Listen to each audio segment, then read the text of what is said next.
Assalamualaikum cikgu. Uh, saya pelajar RPG kampus Datuk Razali Ismail. Nak mengubah sikit cikgu lah. Isunya mengenai kesan sertifikasi sosial terhadap pendidikan.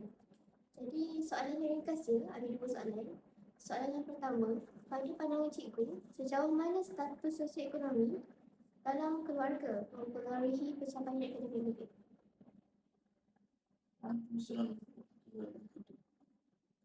Pada pandangan saya, status sosioekonomi keluarga sangat mempengaruhi pencapaian akademik murid.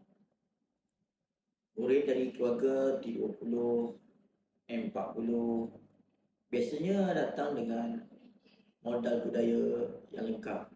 Contohnya, rujukan cukup, ada iPad, dan kebanyakan mereka boleh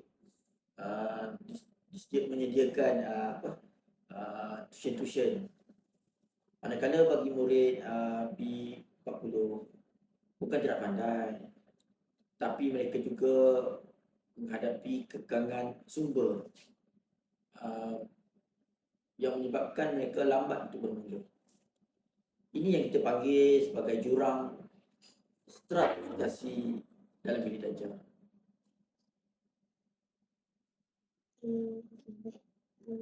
Soalan kedua, bagaimana cikgu menangani perbezaan motivasi antara murid dan strata sosial biasa?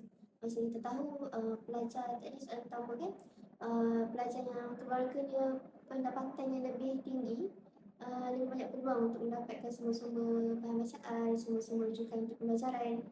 Adakah itu boleh menimbulkan perbezaan motivasi dan macam mana cikgu menangani? Biasanya saya gunakan pendekatan inklusif lah. Saya pastikan murid yang kurang berkemampuan ni diberi perhatian lebih. Kita kena jadikan equalization atau penyeimbangan supaya status ekonomi tidak jadi penghalang mereka untuk berjaya.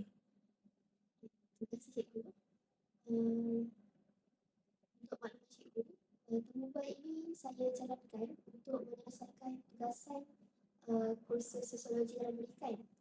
Jadi saya minta izin cikgu untuk saya masukkan rakaman video ini dalam lampiran tugasan ini. Boleh.